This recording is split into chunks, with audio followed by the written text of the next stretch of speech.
Okay, here we are, the part 2. There are 5 that I'm going to walk through, and the command is simplify.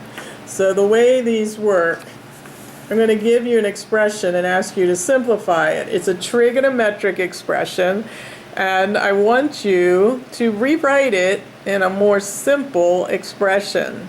And you might say, well, how do I know when I've reached the simplified expression? Experience will be your teacher, and I will point out things as we go. Simplify is definitely, you want to make sure that expressions like this are gone for the most part.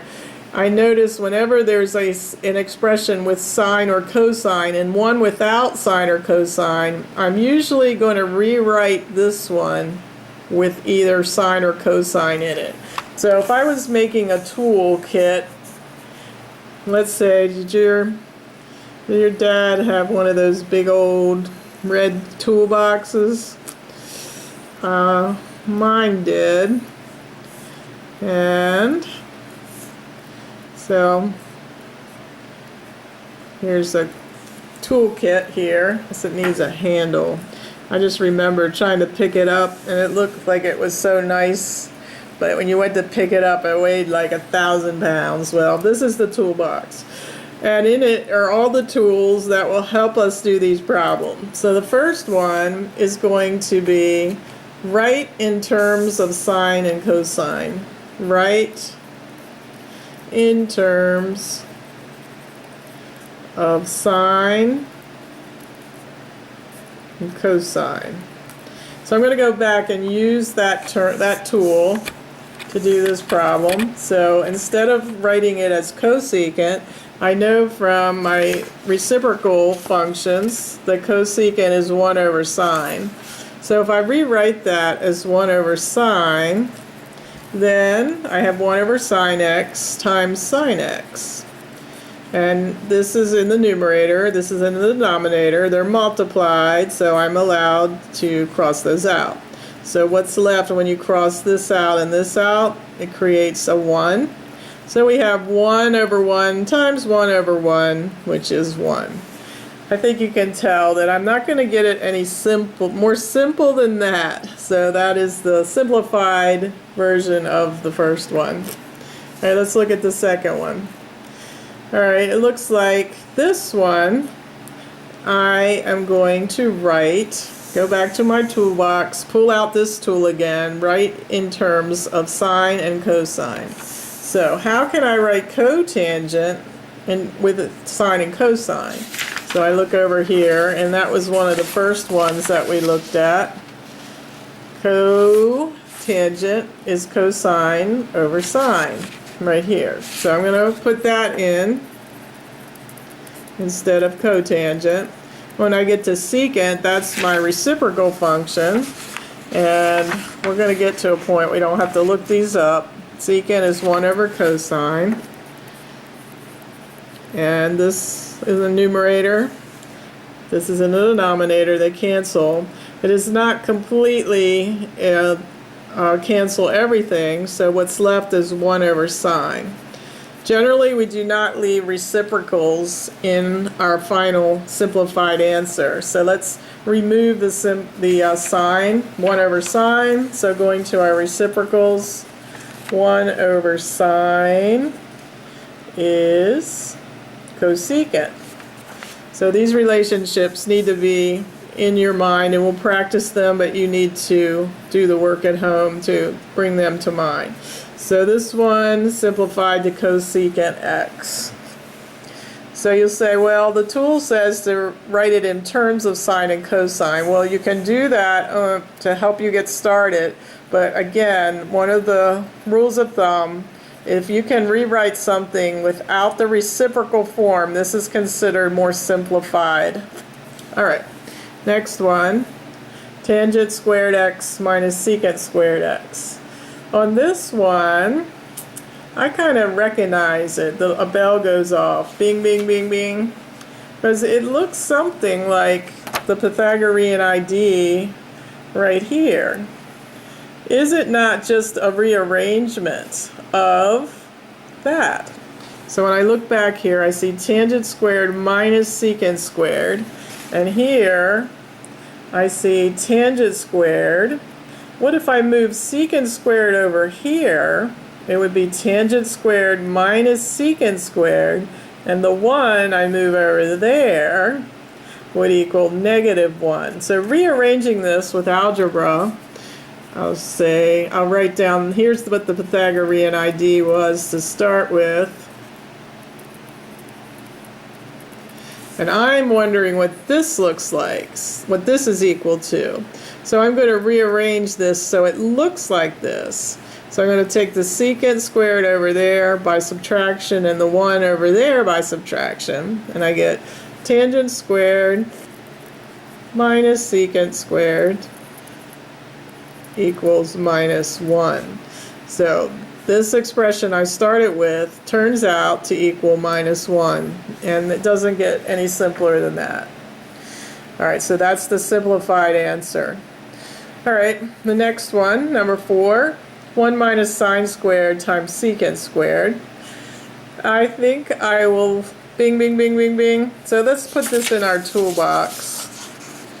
Substitute a trig ID, a trig identity.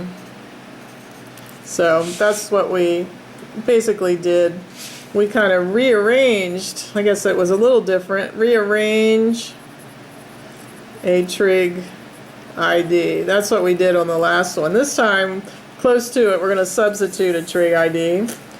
And 1 minus sine squared looks like a rearrangement of, go back over here, 1 minus sine squared. Remember when we spend some time rearranging that, we pulled the sine squared over there, here, and it was 1 minus sine squared. And there it is, 1 minus sine squared is cosine squared. So I can substitute. So whenever I see 1 minus sine squared, I'm going to get cosine squared. And secant, I'm going to rewrite that as the reciprocal of cosine, which it is. And now, algebraically, I have cosine squared over cosine. So this cosine will cross out one of these cosines and leave me a cosine. And that's it. That's a simplified answer there. All right, let's see what's left here. All right. The grand finale for tonight is cosecant to the 4th x minus cotangent to the 4th x. So a tool that we need to remember is factoring. And one of the tools is a difference of 2 squares. So whenever you have two things that are squared and they're subtracted from one another, you'll recall you can factor it a plus ba minus b. And that's what we're going to apply to this one. This is something squared and this is something squared. So it's going to be cosecant squared x minus, or we'll do the plus one first, doesn't matter. And then cosecant squared minus. Because that's the pattern. When we have something squared minus something squared, it is whatever was squared plus whatever was squared in the second term times the same thing but a minus sign. So a squared minus b squared factors a plus b, a minus b. But look at this, we have a difference of 2 squares. Again, this is not a difference of 2 squares. It cannot be simplified. The sum of 2 squares is as low as that can be. So now we can do a squared minus b squared. It will factor a plus b, a minus b. Alright, so when I do that, is there anything that can simplify? Let me see. Let's go look at our trig IDs, see if this is anything.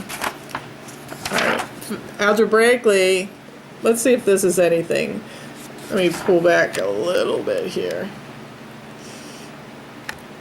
This, I said this couldn't go any further, but I meant algebraically this is done. Maybe trigonometrically. Is cosecant squared plus cotangent squared a rearrangement of one of our trig IDs? Well, let's see. Cosecant squared and cotangent squared. Here's one right here with the both of them in it, but it's cosecant squared minus, if we move this over, it'll be cosecant squared minus cotangent squared equals 1. You know what? I saw that before I factored it again, so I think I overzealously used my factoring tool when I should have stopped right there, because the rearrangement of one of the Pythagorean IDs tells us that cosecant squared minus cotangent squared is 1. So let me erase that.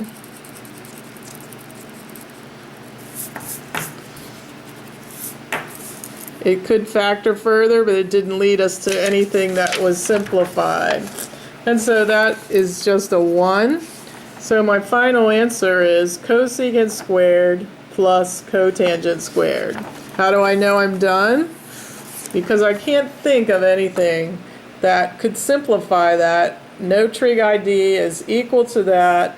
Even if I changed it to sine and cosine, it wouldn't combine it with addition. So therefore, it's in the simplified form. You'll get used to these because we'll practice them, and you will know, you'll get a sense, there'll be a gut feeling as to when it's simplified, and you will be learning that in class tomorrow. So enjoy the rest of your evening, and I will see you then. Bye.